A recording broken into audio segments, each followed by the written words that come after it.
Alright mate, how's it going and welcome back to another video. Today we've got the first episode of the Weekly Googly, our comprehensive roundup of all the main talking points from across the cricketing world from the last 7 days. If you enjoyed the video and you'd like to see more of this kind of content, make sure you drop a like and subscribe so you never miss another video. Our various social channels are linked in the description below and we're approaching nearly 500 followers on Twitter, so if you wouldn't mind dropping us a follow over there, that'd be great. Anyway, let's not waste any more time and get right into the first episode of the Weekly Googly.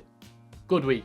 Zimbabwe and Nepal. Both countries were reinstated as members of the ICC last week following a board meeting in Dubai. Zimbabwe was suspended 3 months ago amongst suspicions there was government interference within their board, while Nepal was slapped with their ban way back in 2016.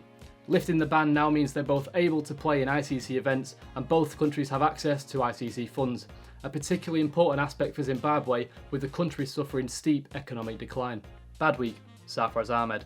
The Pakistan captain was dramatically sacked as Test and T20I captain following what the PCB described as a visible loss of form and confidence. To make it worse, he's also been dropped for Pakistan's tour of Australia in November and December.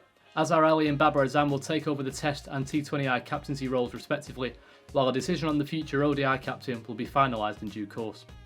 Good week, Rashid Khan.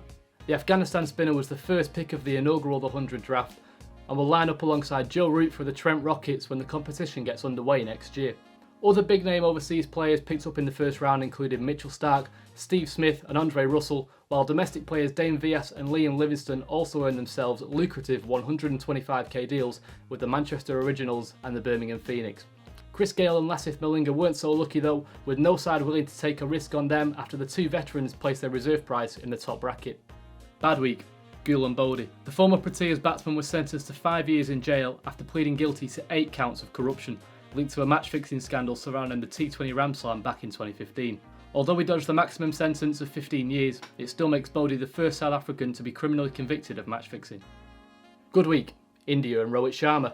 The number 1 ranked Test side steamrolled their way to a 3-0 Test series victory over South Africa and moved comfortably clear at the top of the World Test Championship points table. Rohit Sharma also continued to repay the selectors' faith in him as an opener, smashing a 3rd century in 4 innings against the Proteas with a staggering maiden Test double century. He moved into the top 10 of the ICC Test rankings for the first time and was named Player of the Series for his contributions, which saw him score over 500 runs. Bad week, South Africa. Skipper Faf du Plessis said his team had been left mentally weak by India, as South Africa suffered their worst series defeat since readmission. The Proteas took just 25 wickets across the entire series as opposed to India's 60 and were completely outplayed in all departments. Du Plessis also lamented the influence of Kolpak deals, with more and more players looking to English county cricket for stability and long-term security, meaning South Africa are unable to choose from their best talents. Good week, Adam Zampa. The leg spinner produced a barely believable cameo with the bat to help South Australia beat Queensland in the Marsh Cup. His match-winning 35, including a ridiculous ramp off Aussie quick Michael Neser, came from just 15 balls and according to his teammates, featured shots they'd never even seen in practice in the nets. It must just have been his lucky day. Bad week. Chris Lynn. The powerful Aussie batsman has hit out at national selectors for not informing him that he wasn't going to be selected as part of the Australian T20 squad. To make things worse, several ex-Aussie internationals have waded in on the debate, with Brad Hogg describing Lynn as a liability in field due to his shoulder injury, and Ian Chappell saying, if you're a batsman and you're not making runs, then that's why you're not in the team. Ouch. Still, at least the Big Bash is back soon. Good week, Sourav Ganguly. The former Indian opener was this week formally elected as the new president of the BCCI, the Board of Cricket Control for India. Speaking in Mumbai, Ganguly promised a new start for the BCCI and said, "I'll do it the way I know, with no compromise on credibility and corruption. That's the way I led India." He also labelled Virat Kohli the most important man in Indian cricket, adding that the BCCI will support him in every way. High praise indeed from a man widely considered as one of the greatest Indian captains. Bad week, the Bangladesh Cricket Board and the Bangladesh Premier League.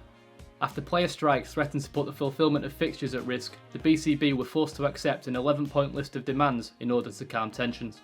Amongst other things, the Bangladeshi players, including star members of the national team like Shakib Al Hassan, were calling for improved pay, better facilities and changes to domestic tournaments, including open transfers. The BCB has also made changes to the BPL, implementing a series of bizarre new rules with a view to improving the state of the national team. Next season, all 7 teams must have an overseas quick bowler who bowls above 140 km per hour, and a leg spinner who must bowl 4 overs per game. Even stranger still is the ruling that all teams must have an overseas coach, with local coaches only able to work as assistants, and that every side must appoint a BCB director as their team director. Good week. Surrey.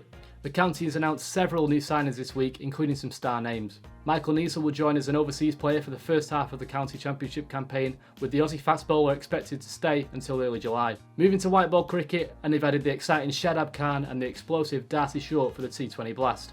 Already, Surrey look like a side who'll be competing at the very top level. And finally, bad week, Kane Williamson. The New Zealand skipper will miss his side's T20I series against England with a hip injury. Williamson's omission means that Tim Southey will step into the captaincy role. Trent Boult is also unavailable, with the left-arm quick said to be spending extra time focusing on preparations ahead of the Test series. So that was episode 1 of the Weekly Googly.